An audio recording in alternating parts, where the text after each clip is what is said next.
kuantitative. Kur kriteret kuantitativ të performancës, kontinuiteti i kësaj lloj politike. Pra mallku e një bir shqiptari që këtë gjuhë të Perëndis, trashëgim që na laj pari, trashëgim s'ja len as fëmis. Edhe ati ju thaft po goja që përbuz këtë gjuhë hynore, që në gjuhë huj kur s'është nevoja, flet e të vetën len mazdore. Shqiptarët janë ndër popujt më të lashtë të Evropës. Rreth një shekull më parë, ne nuk kishim pavarësi, nuk kishim flamur, e nuk kishim himn kombëtar. Kishim kaluar 500 vjet pushtim osman. Ne nuk kishim as shkollat tona, as ushtrin ton, as monedhën ton. Nuk kishim as parlament dhe as qeveri. Pra, shteti me emrin Shqipëri nuk ekzistonte. Dhe përsëri në detin e madh të popujve, ne dalloheshim. Ndajeshim veç nga të tjerët, sepse ne kishim gjuhën tonë. Fakti që ne jemi sot një popull shqiptar, i detyrohet kësaj që ne kemi ruajtur një gjuhë të veçantë, që është gjuha shqipe. Shqiptarët janë ndjerë shqiptar sepse kanë folur shqip njëri me tjetrin. Pa shi një që gjuhë e mirë, sa shi e ka e hije, që bukur edhe të lirë, si gjuhë Perëndije. Këtë gjuhë që në ka dhënë identitetin si popull, ne sot jemi duke nënpërkëmbur. Politikan, artist, akademik, jurist, ekonomist e njerëz të medias, flasin më shumë në gjuhë të huaj se shqip. Që të kenë akses direkt dhe të menjëhershëm. Është konsoliduar, gjithashtu është konsoliduar edhe aktiviteti. Se sa kredibiliteti i Shqipërisë si kam bërë nga një remake të kësaj këngë. Me gisht bëjnë scroll imazhe. Në rangun e gjuhëve botërore, shqipja është ndër më të vjetrat. Ne kemi trashëguar një pasuri të rrallë që shumë popuj të tjerë e kanë humbur përgjatë shekujve.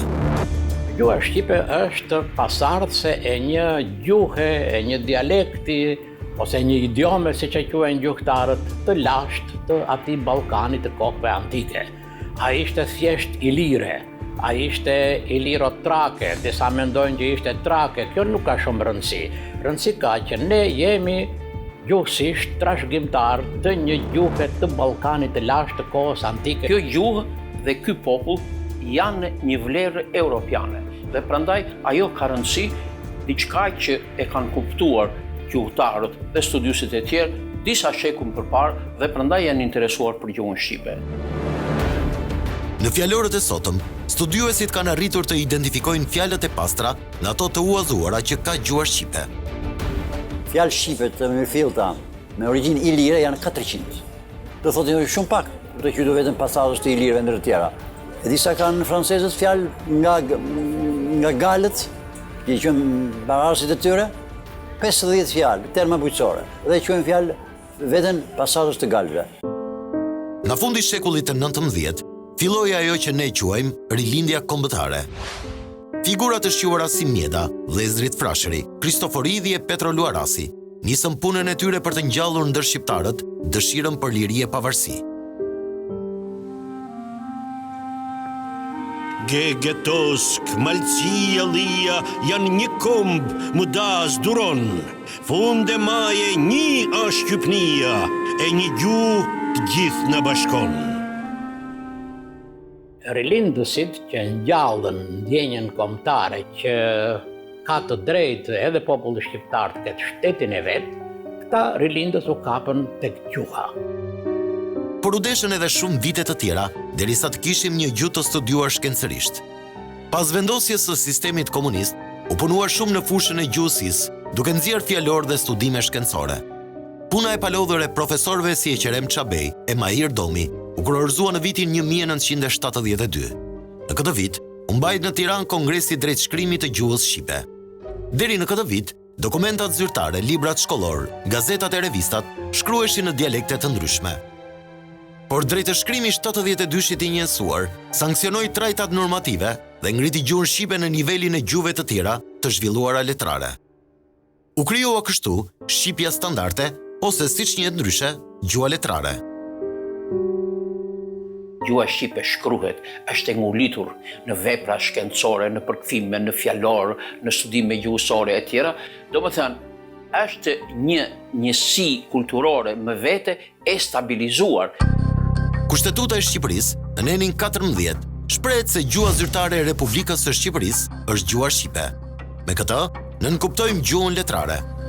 Pra shqipja standarde është gjuha administratës shtetërore, e shkollave, e universiteteve, e medias, e ligjeve dhe dokumentave zyrtare. Ajo që ndron mbi çdo dialekt të çdo kraine, brenda dhe jashtë Shqipërisë. Në rastin tonë është gjuhë zyrtare e 3 shteteve, Shqipërisë, e Kosovës dhe e Maqedonisë, pra jo vetëm një shteti. Është mjeti që na lidh, si thua, është një emërues i përbashkët. Nuk merrem dot vesh në dialekte. Sot, kjo gjuhë është e kërcënuar. Në njëra anë ndikimi i gjuhëve të huaja po shkatron strukturën e gjuhës sonë. Nga ana tjetër, shteti ka hequr dorë së mbrojturi këtë pasuri kombëtare. Nëse do ta mendonim gjuhën si një ndërtesë, do të vinim re që ajo ka 2 kolona kryesore. Poshtet kryesore të gjuhës, rrënjët e saj është sintaksa, lidhja fjalorësore dhe leksiku, fjalori. Duke parë të folurën në publik, por edhe mënyrën e të shkruarit, ne kuptojmë që sot gjuha shqipe posënohet në të dyja këto boshte. Gramatika e saj po shkatrohet nga mënyra si ne ndërtojmë fjalit, mënyra se si e vendosim kryefjalën, foljen, mbiemrin, kundrinorin. Thelbi i gjuhës, identiteti i gjuhës është sistemi gramatikor. Emrat plakohen, gjini mashkullore, gjini femërore, mbiemrat, foljet, zgjedhimi parë, zgjedhimi dytë, të gjitha këto si funksionojnë. Sistemi gramatikor, si thua, është motori i gjuhës.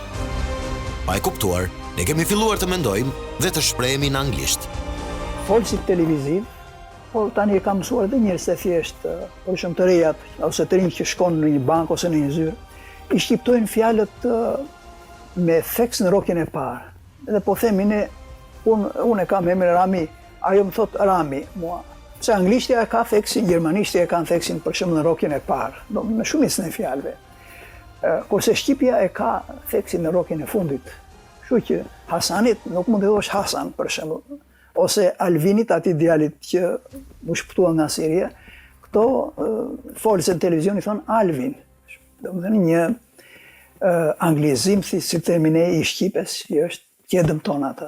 Alvin, që sot është 11 vjeç. Nëse prishet struktura gramatikore e një gjuhe, atëherë gjuha mbaron. Ne kemi filluar t'i drejtohemi njëri tjetrit me fjalët shqip, por duke i rënditur ato në fjali sipas formës anglisht. Siç thatë ju, siç e thatë ju, tani kemi siç ju e thatë. As you said it, as you.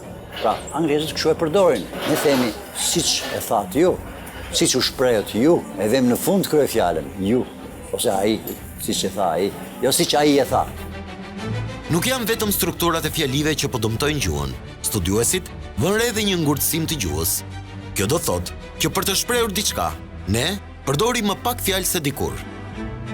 E kanë rrudhur ligjërimi shqip, si thua, të krijohet përshtypje se tani me 1000 fjalë mund bësh të shkruash romane, sepse përdoren disa fjalë që janë si themi ne, si çeleskopil, për shembull thot tentoj. Po tentoj të vit të një makinë, tentoj të ndihmonte, tentoj të bënte atë këtë. Kemi u përpoq, u mundua, bëri të pamundur, bëri që kishte mundësi e tjera, sa kishte mundësi. Pra kemi lloj shprehje dhe këto e zbukurojnë frazën. Duke dashur të dukemi sa më të ditur dhe të lexuar, ne marrim një fjalë të huaj dhe përdorim vazhdimisht. Por nga ana tjetër, harrojmë shumë fjalë në shqip që tregojnë të njëjtën gjë. Fjalë të tilla, si thua, e rrudhin shqipen dhe e thajnë atë, si thua, e bëjnë disa thon gjuhë drunjt. Është tamam, kjo është gjuhë drunjt me fjalë. Kjo që nuk përdor fjalë të shqipes, por përdor sa kallope, si thua, sa fjalë të huaja, të cilat shqipja i mbulon me 20, me 5, me 10, me 15 fjalë të tjera. Respektimi i gjuhës së shkruar është një problem serioz edhe për portalet e lajmeve ose gazetat online të ditëve tona. Gati në çdo titull lajmi, ata nuk i lakojnë emrat. Gabime drejt shkrimi ka me shumicë.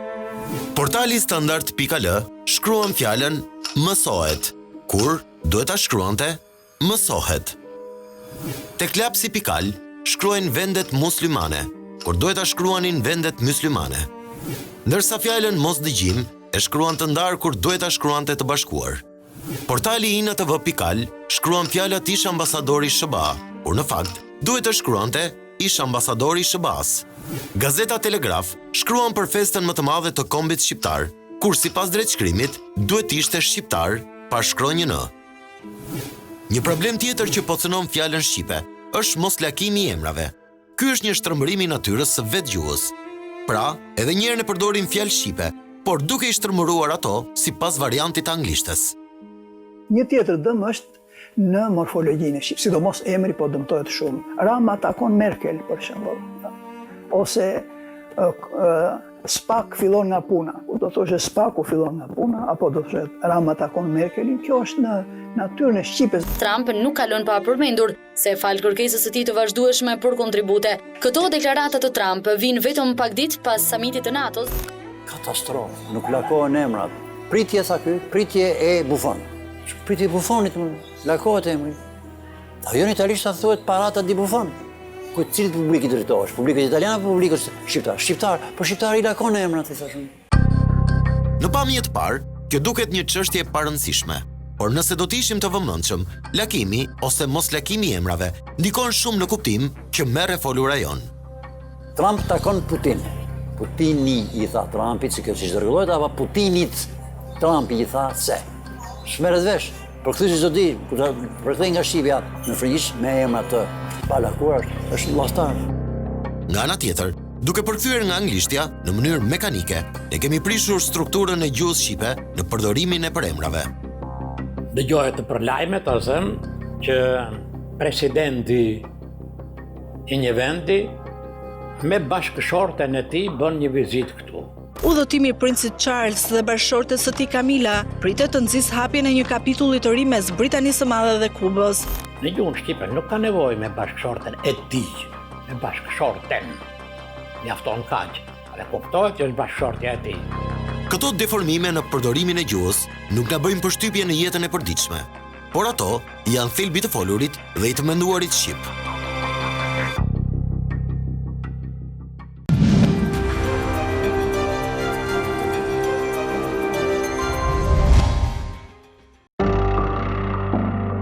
Kemi treguar në pjesën e parë se si gjuha shqipe po dëmtohet në rrënjët e veta, duke prishur asaj strukturën e fjalive. Tani, do të kalojmë te një problem akoma më të madh, që ka të bëjë me fjalët e huaja që kanë hyrë në gjuhën shqipe. Ky është boshti i dytë i një gjuhe, leksiku ose fjalori i saj. Në gati 30 vite tranzicion, Shqipëria ka qenë një vend pa dogan për futjen e fjalëve dhe termave të huaj. Normalisht, gjuha pasurohet dhe merr fjalë të reja. Për shembull, fjalën internet ne duhet ta marrim siç është në anglisht, sepse nuk kemi diçka të ngjashme në shqip. Ashtu siç kemi marr fjalën makinë ose fjalën biçiklet. Por në këtë proces ndodh që ne uazojmë fjalë nga gjuhët e huaja pa qenë nevoja. Ne i marrim ato dhe hedhim në arrest fjalët shqip. Ne themi çatoj. Pse duhet përdorim fjalën çatoj? Vete për vitri thot the best of po them me mira e vitit. Edhe çfarë keni gatuar sot? Zoti Nardi, Zoti Vangjel. Për çmimin Best New Artist ka vendosur tashmë juria. Pra përdorim fjalë që nuk janë të domosdoshme. Po deformohet, po shtrembrohet alfabeti i gjuhës shqipe. Ne themi A, B, C, Q, D. Nuk themi A, B, C, D, ose A, B, C, D, italishtja, ose A, B, C, D. Kjo është më rëndë. Shikoni gjithë këto shkurtesat. CD, CD, DVD, DVD. Pra në një CD mund të ketë me qindra mira biseda. Pra në një CD mund të ketë me qindra mira biseda. Do thot dikush që po kështu e thot gjithë bota, jo, francezët nuk e thon kështu. Nuk thon CD, thon CD. CV, më dërgoj një CV. CV, curriculum vitae. Përdoret shumë mbi emri bazik. Ka dalë të plotësojë nevojat bazike të individëve, më minimalen dhe më baziken që secili nga ne e ka. Do me thënë bazik. Bazik do me thënë që është i bazës, që është i themelit. Kemi thënë që është e themelore. Pse duhet themi bazik? Thuhet anglisht, Po, bazik në gjuhën shqipe është një term i kimis, janë bazat dhe acidet. Unë kam dëgjuar gjëra që më bëjnë për të qeshur kur i shoh që punojnë, për shembull, në vend që të thonë fshije, thot dilite. Nuk po them fjalë të tjera, të gjitha janë bërë kështu. Ne sot jetojmë në epokën e globalizmit, ku e gjithë bota supozohet të jetë një fshat i madh. Kjo bën që gjuhët e shteteve me ekonomi më të fortë t'ju imponohen atyre më të dobta. Në këtë fushë beteje ndodhet edhe gjuha shqipe. Në periudhën e globalizimit që e quajmë, është bërë anglishtja gjuhë mbizotëruese kudo në botë. Dhe jo vetëm kaq, po ajo po doni të përdor të fjalën rrezikim, ka rrezikuar edhe gjuhët e tjera. Semplizimi që ne kemi bërë një marrëveshje të veçantë është pikërisht kontinuiteti i kësaj lloj politike. Po mbushen gjuhë shqipe me trupa të huaj. To janë tumore të vegjël që duke u lidhur me njëri tjetrin përbëjnë një rrjet që do ta paralizojë gjuhën shqipe. Mendimi shqip. Ne do ta abrogojmë ligjin për arsimin e lartë. Si është një ligj që nuk ka se si abrogohet. Lësi është e hapur të afirmoj për zgjedhjet e ardhshme politike, koalicionin me Partinë Socialiste dhe për shkak të ndërhyrjeve shumë brutale të qeverisë mëparshme, ne duam me çdo kusht ta evitojmë këtë krizë. Abonimi i televizorit është 3 milion lekë të vjetra. Shitjet e vogla me kesh për të siguruar që Tirana është avangard në Europën juglindore. Këto nuk janë definitive. Ishte pas shkurtim rroget dhe flas për arsimtar me kontratë definitive pune. Në momente aq decisive të procesit. Mbas fjalës atij në asamble kemi bërë research që janë mbi 20 fjalimet të komisionit ad hoc. Pas ju treguam disa nga fjalët e huaja që kanë hyrë në gjuhën shqipe. Tani do të pasqyrojmë edhe kuptimin që kanë në shqip. Në vend të fjalës abonim, kemi fjalën pajtim. Fjala abrogoj mund të thuhet shfuqizoj. Fjalës angleze aprovoj i përgjigjet fjala shqipe miratoj. Avangard mund të thuhet pararoj. Fjala brutal mund të thuhet i vrazhd. Definitiv është fjala përfundimtar.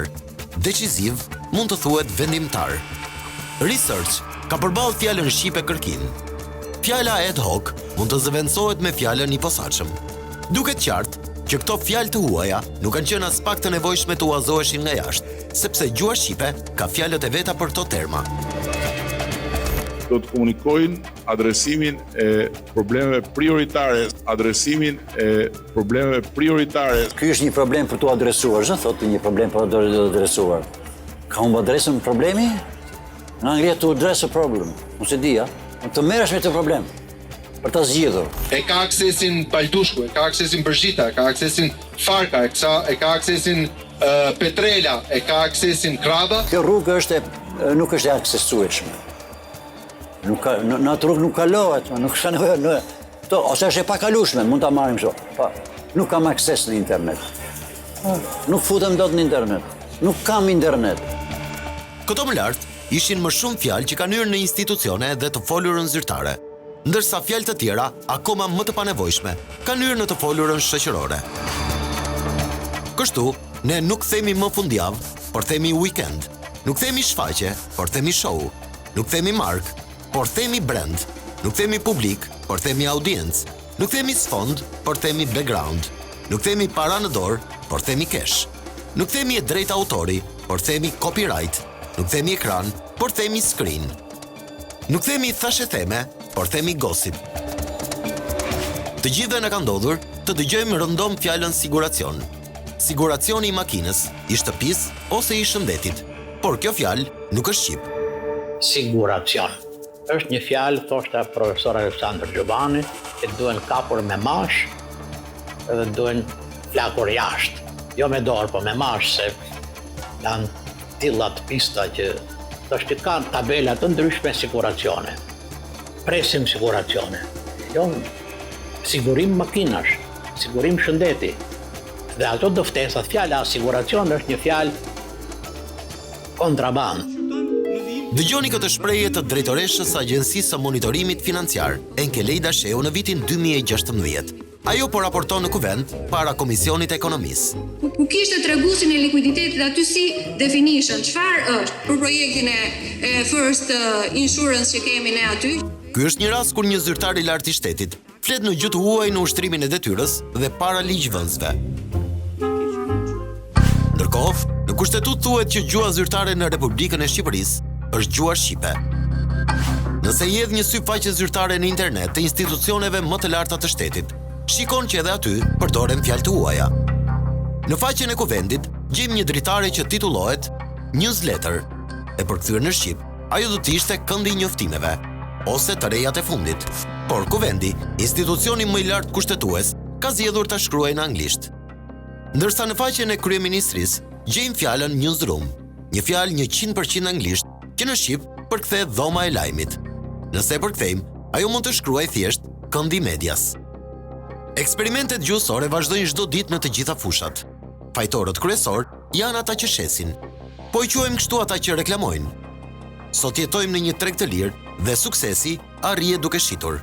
Pra, duhet të dish si të shesësh modën, informacionin, muzikën dhe çfarëdo lloj malli tjetër. Dihet mirë që e zakonshmja nuk të rreq vëmendje. Kështu për të pasur vëmendjen e publikut, e folur atyre që shesin, duhet këtë risi. Fjalë ndjellse që tingëllojnë ndjellse. Cilat janë modelet më të preferuara, më sugjeruara për qenë in? Në ndryshim nga vitet më përpara, si vjet janë komplet avantgard, janë më novatore, nuk i lëm jashtë as çantat handmade. Largjon Felager, ju po thoni që çështje parash është kjo. Një brand special, sorry, kemi shkuar, e kemi xhiruar. Tendenca na e tregon street styler apo fashion influencer që qëndron, pra që fotografohet jashtë. Njerëzit në përgjithësi shohin street stylerët, përzierjet e stilit apo siç e quajnë mix and match. Pasi artikulohen në televizion, në radio dhe internet, këto fjalë merren nga publiku dhe pastaj përdoren në jetën e përditshme. Kështu, pa qenë nevoja, ne harrojmë fjalët shqip dhe marrim ato të një gjuhë tjetër. Institucioni mbikëqyrës për respektimin e standardit të gjuhës shqipe në media është AMA. Radio dhe televizionet e kanë detyrim të zbatojnë gjuhën letrare, si nga ligji për mediat audiovizive, ashtu edhe kodi AMAS. Ne kryejmë vit pas viti monitorime që lidhen vetëm dhe drejt për drejt me gjuhën e përdorur në media. Dhe për secilin nga televizionet i dërgohet raporti përkatës ku i thuhet në emisionin përkatës, në edicionin lajmin përkatës, të datës filan, në orën kaq, është bërë jo vetëm kjo shkelje, po është bërë një përgjithësim i llojit të gabimeve që bëhen. Specialisti AMAS shprehet se nga këto raporte, mediat kanë reaguar pozitivisht dhe situata është përmirësuar. Deri më sot, nuk ka ndonjë media të gjobitur për shkeljen e standardit të gjuhës shqipe, megjithse AMA e ka tagrin ta bëjë një gjë të tillë. Ka gjoba për shkelje të rënda etike dhe kanë parashikuar një shumë që shkon deri në një shifër të saktuar. Dhe shkeljet e rënda etike përfshin edhe shkeljet e rënda të etikës gjuhësore, të etikës komunikimit. Por, fakti që kanë reaguar pozitivisht redaksit, AMA nuk ka shkuar derisa të vërë gjoba posaçërisht për standardet letrare të gjuhës shqipe. Aksi që lidh mbi kalimin e shkollës teknologjike me aksin e rrethullimit të Shqiponja nuk ka lëvizur. Nuk thuhet më rruga kështu, thuhet aksi filan, mund thoj boshti filan, Tirana Durrës, ose rruga Tirana Durrës, jo aks sepse në gjuhë anglisht, nuk e di italisht po besoj, frëngjisht po, kështu thuhet, aks dhe merret fjala si trupi huaj. Ka një memorie ky vend. Pse do të thënë fjala memorie? Kemi fjalën kujtesë. Duke futur fjala memorie, iken fjala kujtesë. Bie në fondin pasiv të gjuhës shqipe. Dhe pastaj pa nga pak bie në harresë. Mundet me pas armë zjarri. Do të intervenojnë më një herë. Intervenoj. Ashtu do të thënë fjalorin e gjuhës shqipe. Ndërhyj. Çfarë pse do të thotë intervenoj? Studiuesit mendojnë se jo të gjitha fjalët e huaja që kanë hyrë në dekadat e fundit duhen eliminuar. Ka me qindra mira fjalë që në fakt janë të nevojshme dhe ato duhen përshtatur. Për këtë, kërkohet një fjalor i ri. Fjalori i fundit që ka nxjerrë Instituti i Gjuhësisë dhe Letërsisë është i vitit 2006. Në të fjalor kemi rreth 48.000 fjalë dhe 5.000 njësi frazeologjike. Por shqipja nuk ka kaq fjalë. Ai është fjalori tipit mesëm. Ky fjalor nuk i përgjigjet sot nevojës që ka gjuha shqipe. Artimi i një fjalorit të ri është një nevojë urgjente. Fjalët që kemi huazuar nga gjuhët e reja duhen studiuar, duhen përshtatur me normat e shqipes dhe duhen hedhur në përdorim. Duke vizituar showroom-et tona, por shumë të gjithë këta tregtarë thonë kemi showroom-in ton. Tani, pyetja është si do shkruhet në gjuhën shqipe. Në këtë vështirësi janë të gjitha fjalët e anglisht sot në gjuhën shqipe dhe kemi një lëkundje të madhe dhe një vështirësi shumë të madhe se si do të shkojmë më tej në përveçsimin e këtyre fjalëve angleze, të cilat ndryshe shqiptohen, ndryshe shkruhen. Këtu unë mendoj që të drejtohem kundër vetes time, domethënë kundër lagjësime të gjuhëtarëve që nuk i kanë kushtuar kujdesin e dur dhe nuk kanë përpunuar zgjidhje shkencore se si ta kapërcejnë këtë vështirësi me anglishten. Drejtori i Institutit të Gjuhësisë dhe Letërsisë na jep një shifër të përafërt se sa janë fjalët që ka gjuha shqipe sot me pasurimin që ndodh vit pas viti.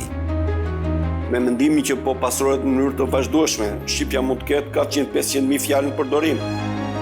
Pra, nga 500.000 fjalë, ne kemi vendosur në fjalor të vitit 2006 vetëm 48.000. Pjesa tjetër janë lënë në përdorim të lirë e të pastudiuar. Gjuha ka nevojë për përkujdesje. Është një kopsht, një lulishte që në qoftë se nuk është një kopshtar, një lulishtar i mirë që të përkujdeset, aty mbijnë gjithfar barra të këqija. Mungon një vëmendje institucionale e organizuar për problemet e sotme. Ky është rreziku i vërtet për gjuhën shqipe, jo rreziku i gjuhës shqipe, po sepse nuk po tregojmë kujdesin e nevojshëm për një dukuri që është fare hapur. Ka dalë në 2006 fjalori i fundit, edhe prej asaj kohe kanë hyrë në përdorim dhjetra mira fjalë të reja. Dhe këto nuk pasqyrohen në fjalorin e 2006-s. Ne nuk mundet që t'i ndalojmë gjuhët e huaja që të fliten në Shqipëri. Përkundrazi, ato janë një vlerë, por ne nuk kemi pse të hedhim në plera fjalët shqip për fjalë të huaja. Problemi i gjuhës ka ekzistuar që nga koha e Ismail Qemalit. Pak veta e din, por qeveria e Ismail Qemalit në vitin 1913 krijoi një komision të gjuhës që fuste në përdorim fjalë shqipe dhe të hiqeshin fjalët e huaja. Profesor Emil Lafe na tregon një detaj mjaft interesant nga ajo kohë. Ai merr si shembull gjuhën e termave ushtarak. Pushka ne kemi bërë dhe stërvitje ushtarake atëre, shumë terma i ka shqip. Themi tyta, qyta, shënjestra, thupra, doreza, këmbëza, thepi, unaza. Të gjitha këto nuk janë më turqisht ose italisht se që mund të kenë pasur të tjera, po ai komision i kohës Ismail Qemalit i vuri shqip edhe në ushtri hyn në gjuhën shqipe. Edmond Tupja shfaq rastin se si në atë kohë u krijua termi vajguri, duke përkthyer fjalën italiane petrolio. Por edhe kemi përshtatur që nga rilinës i tanë, fjala vajguri vjen nga përshtatja fjalës petroleum, ku është fjala gur dhe vajt. Ishin burrë zgjuar, e donin në dheun, e donin gjuhën shqipe. Sot kemi vendime të gjykatave që shkruhen në një gjuhë rruge dhe nuk respektojnë standardin e shqipes. Përdorimi i kompjuterit ka hequr nga qarkullimi shkronjën ë dhe shkronjën ç. Emrat e institucioneve shkruhen gabim. Le të marrim disa shembuj të shkruarit gabim të gjuhës shqipe. Ne vizituam disa institucione shtetërore për të parë emërtimet e tyre në hyrje të godinave. Shumica prej tyre janë të shkruara pa i respektuar standardin e drejtës shkrimit. Gabimi më i zakonshëm është mungesa e shkronjës ë. Vini re emrat e institucioneve ose fjalët e Republika e Shqipërisë. Me këtë gabim ishin tabelat e rektoratit të Universitetit të Tiranës, Garda e Republikës, Gjykata e Lartë, Fakulteti i Inxhinierisë Elektrike dhe Fakulteti i Teknologjisë së Informacionit, Dhoma e Tregtisë dhe Industrisë Tiranë. Edhe në shumë institucione të tjera shëndetësore e kulturore, emërtimet shkruhen pa shkronjën ë.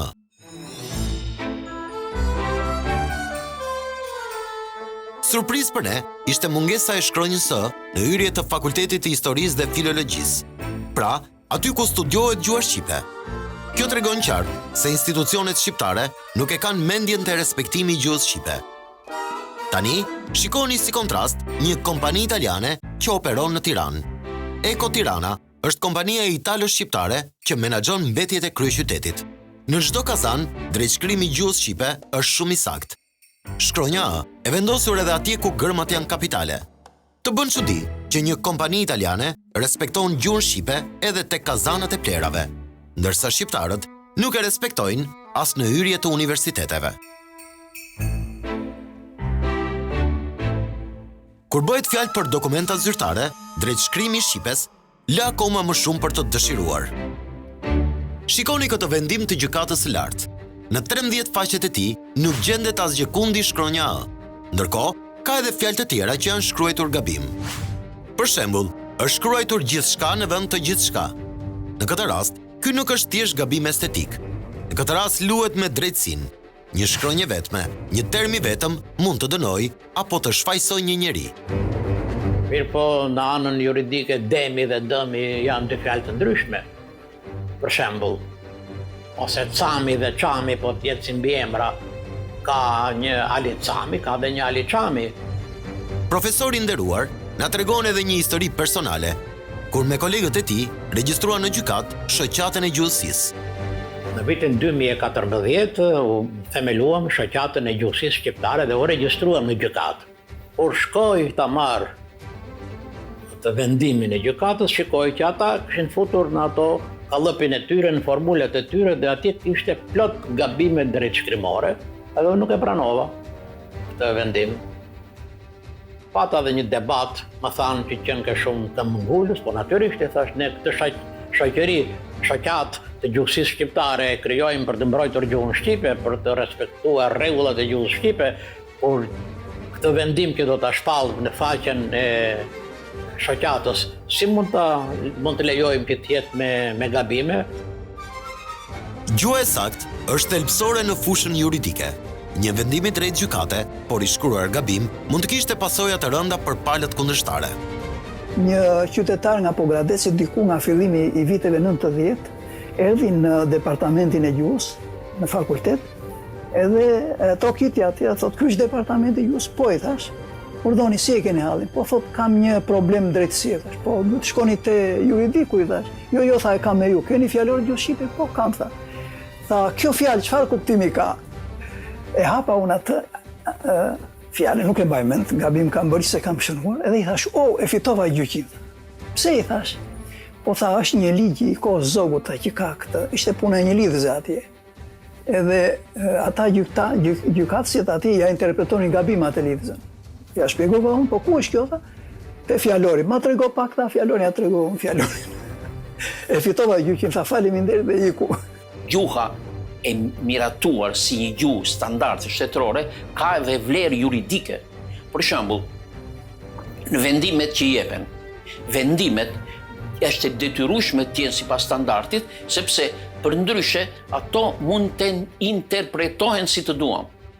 Në vendet e tjera, kur vjen puna në çështje gjyqësore të ndërlikuara, i drejtohen fjalorit akademik, që është fjalor në këtë kuptim zyrtar shtetëror, si autoritet.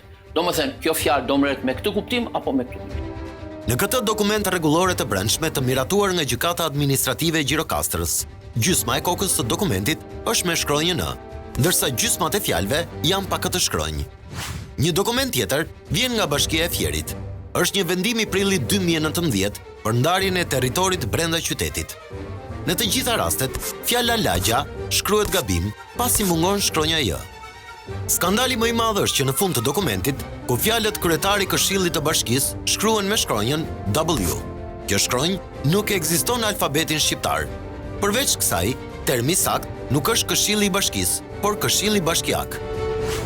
Tani, kalojmë tek një vendim tjetër i gjykatës së shkallës së parë Tiranë. Vendimi është i vitit 2016. Në disa paragraf të këtij dokumenti përdoret shkronja A, e në disa të tjera nuk përdoret. Fjala gjyqësor herë shkruhet gjyqësor dhe herë gjyqësor. Në fakt, varianti saktë është ai me shkronjën N, pra gjyqësor. Më poshtë, lexojmë fjalët objekt gjykimi. Siç e shikoni, fjala objekt është shkruar në anglisht dhe jo në shqip, pasi është shkruar me C dhe jo me K. Një paragraf më poshtë, përdoren fjalët në favor të fëmijës të mitur. Në fakt, duhet ishte në favor të fëmijës së mitur. Në të njëjtin vendim Gjykata e Tiranës e shkruan disa herë fjalën çështje me C dhe jo me Ç. Gjithashtu, pa shkronjën N, ajo lexohet çështje. Ndërkohë, fjalën çmon e shkruan cmon. Më poshtë, fjalën njëri tjetrin e shkruan pa vizë në mes. Më pas lexojmë një fjali pa kuptim. Paditja është shumë të lidhur me fëmijën. Në fakt duhet thënë se ajo është shumë e lidhur me fëmijën. Në të njëjtin paragraf mungon një lidhës. Aty shkruhet e ka marrë forcë fëmijën. Duhet të ishte e ka marrë me forcë fëmijën. Pra, këtu kemi një shembull se si një vendim gjykate shkruhet shkel e shko. Është një tur për administratën tonë. Marim sot kompjuteriste, të cilat nuk dinë të shkruajnë a. Ajo nuk duhet të punoj kompjuteriste. Si e bën ajo shkresën pa? Por e zotërinj, kjo çështja e gjuhës është edhe çështje ekonomike, juridike, për kriminalistikën, për gjitha tjerët, atëherë nuk duhet tash për fillim. Gabimet në këtë fushë nuk janë thjesht gabime goje, janë të shkruara dhe pengojnë jetën ligjore, ekonomike, shkollore, arsimore e të tjera.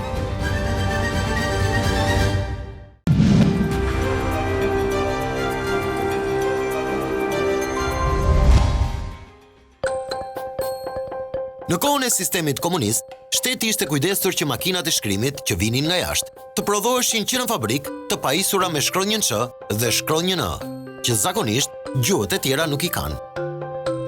Pasëm pse është përhapur përdorimi i c-s në vend të ç-s edhe përdorimi i e-s në vend të ës, do mos përdorimi këtyre ës dhe ç-s sepse mungon tastier. Kështu që kjo është një gjë që mund të zgjidhet shumë lehtë, si thua që tregtuesit e këtyre materialeve duhet të porositin tastierat shqipes. Dikur kjo është bërë për makinat që na vinin nga Gjermania, lindore, makinat e shkrimit që kishin ën dhe ç'n. Të shkruarit gabim të gjuhës shqipe vihet re në Shqipëri gjithandej, ashtu siç vjen re edhe fjalët e huaja. Sa po futesh në kufirin shqiptar, i takon të dyja këto fenomene. Së pari, në tabelën që thot mirë se vini në Shqipëri, fjalët janë shkruar së bashku. Sipas drejtshkrimit, ato duhen shkruar veç e veç. Dogana e Kapshticës e shkruan fjalën mirë se vini gabim, ndërsa Bashkia e Bilishtit aty pranë e ka shkruar siç duhet. Një qytet i vogël i Shqipërisë e respekton më shumë gjuhën se organet më të larta shtetërore. Kjo ndodh në të gjitha pikat doganore. Së dyti, gjuha shqipe nuk respektohet kur vulosen pasaportat e atyre që kalojnë doganën. Ishim një konferencë dikur dhe vjen një koleg nga jashtë. Edhe më pyeti, a është gjuha shqipe gjuhë zyrtare në Shqipëri? Thashëm, ku do dalë ky? Natyrisht i thash, dhe më tregoi pasaportën e vet. Në aeroport, dërhina se kishin mbulosur pasaportën dhe atje shkruante set, se ishte muaj shtator, setembre.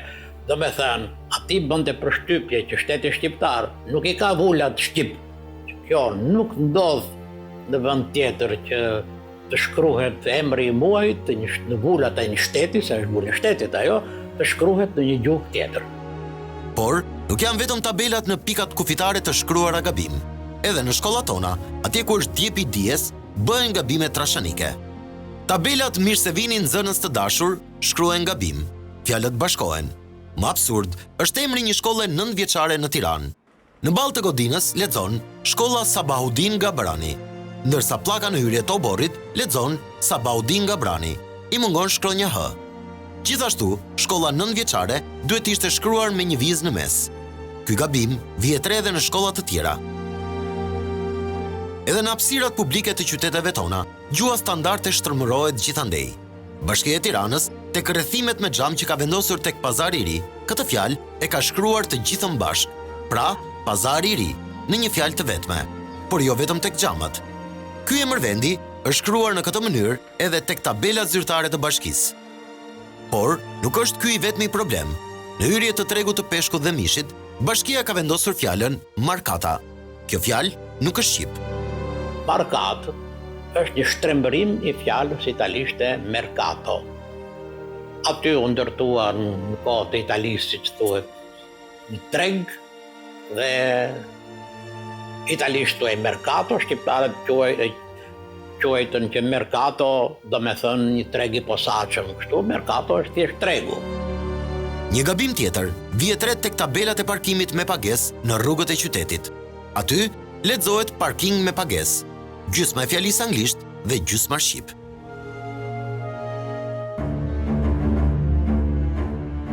Ne do të ndalemi tek marrëdhëniet institucionale të gjuhës shqipe. Së pari, i edhim një sy kuadrit kushtetues dhe atij ligjor. Kushtetuta e Republikës së Shqipërisë në nenin 14.1 e quan shqipen gjuhë zyrtare të shtetit. Më pas, tek neni 59.1 dhe gërma G, kushtetuta e detyron shtetin të marrë gjuhën shqipe në mbrojtje. Shteti, brënda kompetencave kushtetuese dhe mjeteve që disponon, si dhe në plotësim të nismës dhe të përgjegjësisë private, synon G. Mbrojtjen e trashëgimisë kombëtare, kulturore dhe kujdesin e veçantë për gjuhën shqipe. Por në këto 30 vjet, shteti nuk e ka përmbushur këtë rol. Gjuha shqipe, jo vetëm që nuk është mbrojtur, por shteti është tallur me këtë vlerë kombëtare. Këtë do ta tregoj me fakte pak më poshtë. Situata ka qenë ndryshe para viteve 90. Gjuha shqipe jo vetëm studioi, por edhe mbroi. Pranë Akademisë së Shkencave në atë kohë funksiononte Komisioni Shtetëror për Pastrimin dhe Pasurimin e Gjuhës. Pjesë e këtij komisioni për shumë vite ka qenë edhe profesor Emil Lafe. Ne kemi qenë në grupe pune të ndryshme, bëjmë raport gjuha e radio-televizionit shqiptar. Kur është thirrur drejtori i radio-televizionit shqiptar dhe i kanë thënë që në institucionin tuaj keni këto meta dhe ishte mbledhje e një komisioni i kryesuar nga një zëvendës kryeministër, aty janë skuqur veshët. Ndërsa sot, situata është dëshpëruese. Askush nuk jep llogari për asgjë. Në këto vite, janë shtypur ligje, udhëzime ministrash dhe vendime gjykatash jashtë çdo standardi gjuhësor. Sidomos gjuhësisë nuk është kushtuar vëmendje e dur, në vend që të shkonin përpara, kemi shkuar për fat keq prapa. Ne përmendëm më sipër se studiuesit kanë ngelur shumë mbrapa në nxjerrjen e fjalorëve të rinj të gjuhës shqipe. Edhe ai viti 2006 ka shumë pak fjalë. Tani, do të tregojmë arsyet se përse këta studiues nuk arrin dot të pasurojnë dhe të mbrojnë gjuhën shqipe. Këto arsye ndahen në 3 drejtime. E para, gjuha po rrezikohet sepse parlamenti nuk ka miratuar një ligj për mbrojtjen e saj. E dyta, qeveria ka shkurtuar stafin akademik që punon për gjuhën shqipe. Dhe e treta, Instituti i Gjuhësisë nuk ka ambient e pune mjaftueshëm. Le të ndalemi fillimisht tek ligji. Në të gjitha vendet e tjera ekziston një ligj për gjuhën ose gjuhë tamtare. Vetëm Shqipëria nuk e ka një ligj të tillë. Maqedonia Veriore ka një ligj për gjuhën që ka sanksione të rrepta për shkeljet e tij. Frëngjishtja është gjuha elitare në Evropën perëndimore që mbrohet me ligj. Dënoheshe 5 deri në 6.000 franga në qoftë se gazetari në lajmet qendrore fuste fjalë të huaja. Ne kemi ngelur mbrapa në këtë drejtim. Përveç atyre 2 neneve në kushtetut, askund tjetër nuk flitet për gjuhën shqipe në kuadrin ligjor shqiptar. Gjithsesi, parlamentit i është propozuar disa vite më parë një projekt ide e ligjit për gjuhën.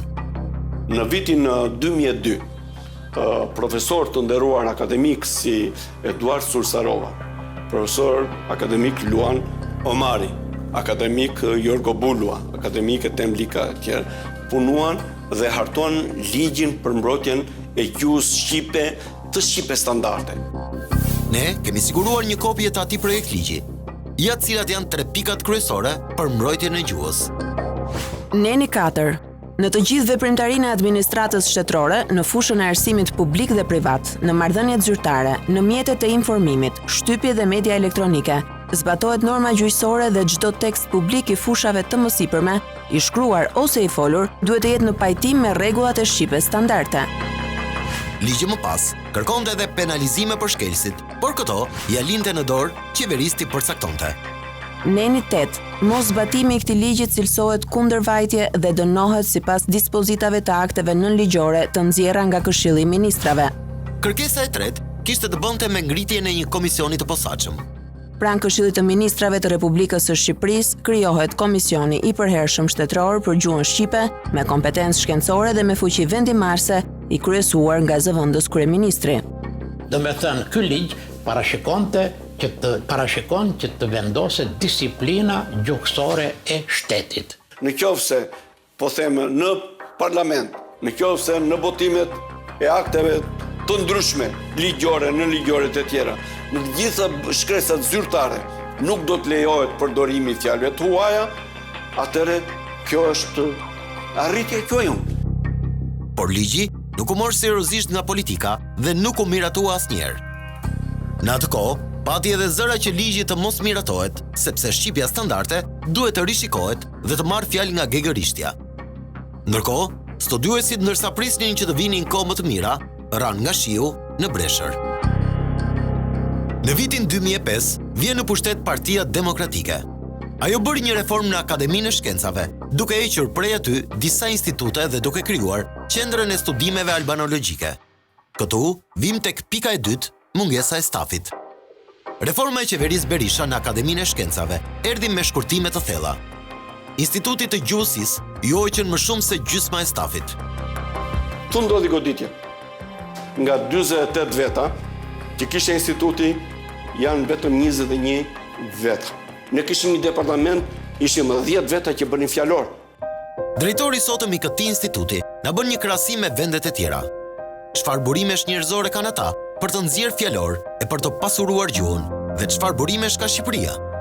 Oxfordi ka 2000 profesor për fjalorët. Nuk po them forca ndihmëse. Në Bullgari për të bërë një fjalor të madh, punojnë rreth 50 profesorë dhe 400 forca ndihmëse. Kurse ne, leksikograf, profesionist, në Institutin e Gjuhësisë jam unë, jam edhe drejtor, edhe leksikograf. Nuk bëhet fjalor me një person. Në këto kushte, Instituti të Gjuhësisë do t'i duheshin dekada që të bënte fjalorin e ri, që kaq nevojë gjuha shqipe sot. S'do vet profesorin kartotek, të gjej skedat e të fusi fjalë. Tjetër, s'do më jetë profesori me shkarkim nga kompjuteri të fjalëve që përdoren në media e tjera. S'do marri profesori, pavarësisht se ne bëjmë sot. Këtë, të lexoj verbrat me radhë të gjej cila fjalë ka fjalori, si nuk ka fjalori. Për këtë ka forca ndihmëse. Ne nuk kemi si institut absolutisht asnjë forcë ndihmëse. Ja përse gjuha shqipe sot është në rënje të lirë. Është e dobët përballë fjalëve të huaja dhe presionit që vjen nga gjuhët e tjera. Tani, të vim tek problemi i tretë, mungesa e ambienteve në Institutin e Gjuhësisë.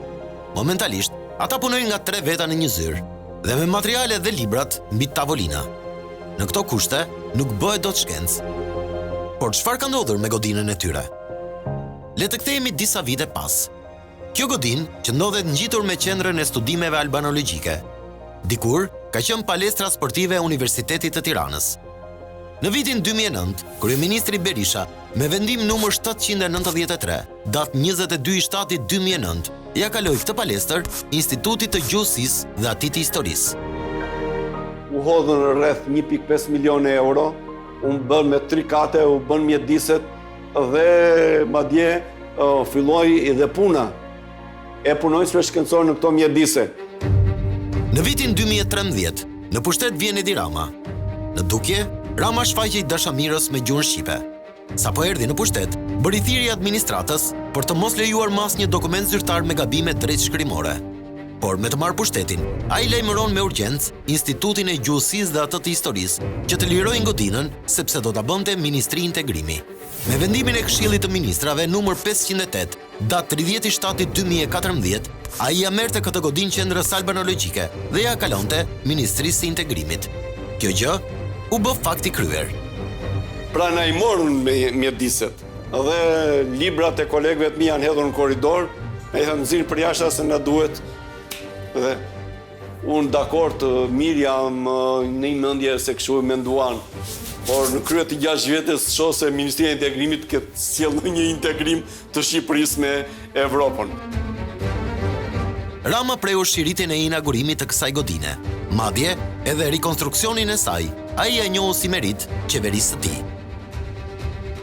Qelim dyert e godinës së re të Ministrisë së Integrimit, që si shumë çka tjetër ishte katandisur në një magazin mbeturinash dhe me një fush plerash përpara.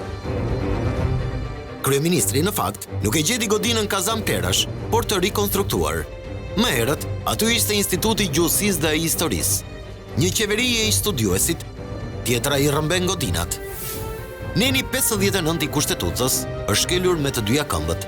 Shteti nuk e mbrojti gjuhën amtare. Nga ana tjetër, asnjë parti nuk merr përsipër të miratoj ligjin për mbrojtjen e gjuhës.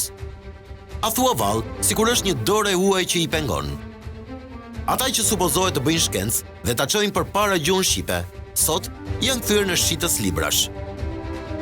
Kur botojnë veprat tona, ne na japin na 50 kopja apo 100 kopja dhe nuk kemi pagesë honorar për punën që bëjnë. Edhe të marri tani profesorin me çantë shpine e të bredhin për libraritë e Tiranës apo të Shqipërisë apo të Kosovës, mba 5 kopje kur t'i shesësh, një sill. Dhe vetë unë janë në vitën Kosovë, e shqitur në një kopje libri, ordo profesor 2 euro se të shqitur libri. S'ka më tallje, më ofendime tjera. Në këto vite, ne kemi parë miliona euro të investohen nga shteti për fasada pallatesh e për godina qeveritare. Ndërkohë, nuk gjenden para për të mbrojtur gjuhën tonë. Sot, Ministria e Integrimit nuk është më në atë godinë. Ajo rri bosh dhe studiuesit e gjuhës vazhdojnë të punojnë nga 3 veta në një zyrë.